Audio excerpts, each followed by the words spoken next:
See, every day our breathing by itself is a miracle, but we don't even attribute anything to it.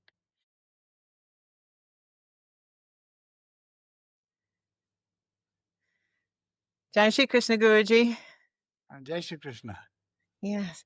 Well, today we have questions about miracles. So the first question, what is a miracle? Miracle is an extraordinary thing that happens to people in their life. Now, these are some things which we cannot explain in the normal sense using our logic and day-to-day kind of understanding that we have. Sometimes miracles are attributed to the divine. Sometimes it is just like a happenstance. Sometimes it's a coincidence. And many a times it disrupts the normal flow of our life. You'll find that miracles do occur in day-to-day life, but we do not seem to consider them as miracles. We consider them as a everyday kind of a activity that is happening in this world. But miracles are extraordinary things that happen, and we got to look at them from that perspective. So miracles are some things which happen on a day-to-day, but they are slightly out of the ordinary. So, Guruji, what is it that makes us wish for miracles or want miracles in our life? See, everybody wishes for something different, always. Let us say a poor man will think that I want to become rich. A sick person will say, I want to become healthy and fine. Somebody who is giving an examination wishes to come out in good ranks. A person who is giving birth to a child would want a particular type of a baby. There are so many things in the world where we prefer something extraordinary happening to us, which means that I don't want this to happen, but I want that to happen. Something different than what you are. So always we are aiming for something higher than what we have or what we are supposed to get. Now let us look at, say, a lottery ticket. A person who buys $1 billion lottery is always looking at $1 billion. He is not thinking that I will get $100. See, the idea is, okay, I have invested so much, I aim to get the highest. Yes. And that is a kind of a miracle he is expecting in this world. That is our expectation. And we always like to expect something spectacular in our life. Nobody expects to fail. See, the idea is, if I want to wish something, I will always wish for the moon, isn't it? And that is the reason why we expect miracles to happen. Yes, Guruji. So then miracles are real. They're not something just fake. No, miracles are very much real. They happen to us. They happen to everybody. Some miracles are considered extraordinary, some are considered ordinary, and some are not even considered as miracles. See, every day our breathing by itself is a miracle, but we don't even attribute anything to it. We don't say that, okay, it's a miracle I'm breathing. No. But when you are short of breath, or when you are about to die, or when something happens which is not to happen, you want to live. At that time, you will find that this becomes a miracle for you. Think like that. So we attribute it only when the need is higher. I need this desperately, so then that will become a miracle for me. But otherwise, in our normal day-to-day life, we do not consider anything as miracle. We think that money comes to us on the right time, that is on our payment dates. We get our salaries. So everybody thinks, oh, any which way, I have to get the salary. But look at those people who are there in the shutdown today. They are not getting the money, isn't it? Right. So when they are not getting the money, they are wishing that something extraordinary happens, that they get this funding somewhere. For them, it is a miracle. But when you get it on a regular basis, it doesn't seem like that. And that is the reason why we have to consider this life as a miracle, provided we are not putting these kind of markers along the way, saying this is not a miracle, this is a miracle. No. We can't do that. So, Guruji, it seems that one person's miracle could be perceived by another person as a curse. Yes, someone's miracle can be considered by another person as a curse simply because he or she is thinking that this should not happen to him. See, now let us say there are competitors in a fight. Now there is a Olympic games are going on and two competitors are there. Now one competitor defeats another person just in a single shot. You will say that that is a miracle. No, the person who has done it thinks it's a miracle, but the other person has lost the game. For him, it is something bad which has happened. This is something which we always have to remember, that if something good happens on one side, there are other people in this world who do not like that to happen. So they have ill will against these people. So those who get it have an ill will in their name by those who don't get it. And it is always this balance which is there in this world, where you will find that someone who gets it is really very happy. I got it. I'm good. I got this money, or so on, whatever he says. But there is another person who is going to rue it, who is going to definitely curse him. Yes. Because it's not good.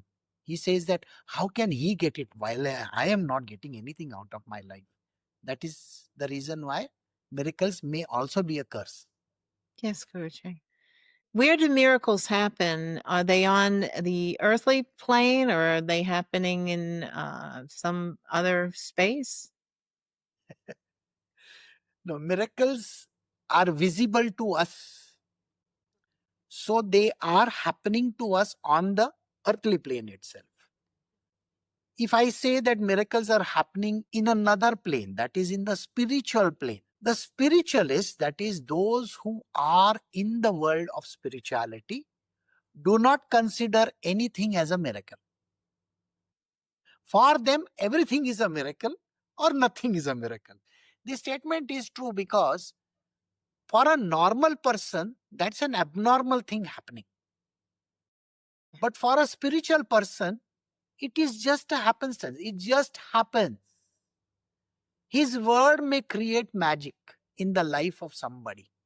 You will find that we have numerous stories in our scriptures where the Guru says, please get your husband over here.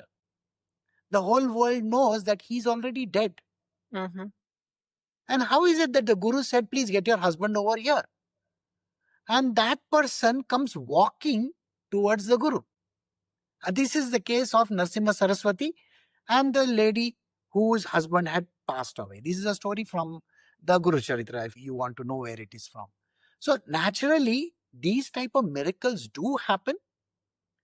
For that person who woke up from the dead, it's a miracle.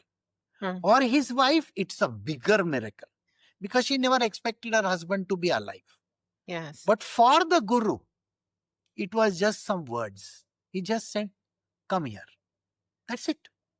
So you will understand that these kind of miracles do happen for the mundane world itself, not for the extraordinary. Mm. The extraordinary means those who have crossed the boundaries of spirituality, the enlightened folks. For them, it doesn't make any sense. That is why they just utter some words from their mouth and it seems to happen. Mm. So, Guruji, what is it about the Guru's word that makes that possible, that that could happen? See, you have to understand, a normal human being is just a petty human being who considers himself just a body. I am somebody. Mm. This is my name. And I have these things in my world. That means I am alive, I am breathing, I eat, I drink, I sleep. Someday I will die. This is how he will look at it. The enlightened folks, the enlightened people, the masters, the gurus, they are beyond. That means they are no longer the body. What is in that body, the person, that means the Guru's body, is called the Guru Tattva. It's an essence of the divine. That so-called person is not a person at all. He is the divine, which means he is the self. The miracles happen in the mundane world. In the self, there is hardly anything happening. It is pristine, clear, clean, everything, like we say Satchidananda. There's nothing there. So, the whole world, as we say, is Maya. And Maya is nothing but imagination. Basically, it is illusion. And illusions can be created by anybody. If you know how to create illusions in this world, there are these magicians who create illusions in your mind. And you think that, oh, they know so much. They create things out of something, They will put their hand somewhere and pull out something. For you, for the normal human being, it is, oh my God, it's such a great thing. But for the person who is doing it, it is just a simple act. He knows where that pigeon is. He just pulls it out. It's a trickery. It's a kind of a sleight of hand. So for him, it's a natural thing. But for those who don't know, it is something spectacular, something big. So does I'd hate to ask this, but does a guru always make the right decision? Does the words always come to the right ending or the right result? Okay. Here the answer is, the guru is not the body, which I already told you. Yes. So in his scheme of things, in the guru's scheme of things, or in the divine scheme of things, they do not take ownership of anything. There is no ownership that I did it. So whatever that they seem to be doing looks like an activity, whereas it is not an activity at all. It is just something which their body seems to do. And that is the reason why we believe that, oh, he is capable of performing miracles or he does something extraordinary. There is nothing like that. So in the world of the spiritual masters, they could bring somebody back to life. In the past, you have learned about these stories. Or they could create something out of nothing. There are lots of people who want to see those things. Yes. I want to see the miracle. I wish it is like this. Yes. And sometimes it happens. And especially the presence of the master seems to create this kind of things. It is as if it's in the flow. Yeah. It happens automatically. Yes. But it is natural for them. Yes. Well, thank you, Guruji. Thank you so very much for answering these questions. Thank you.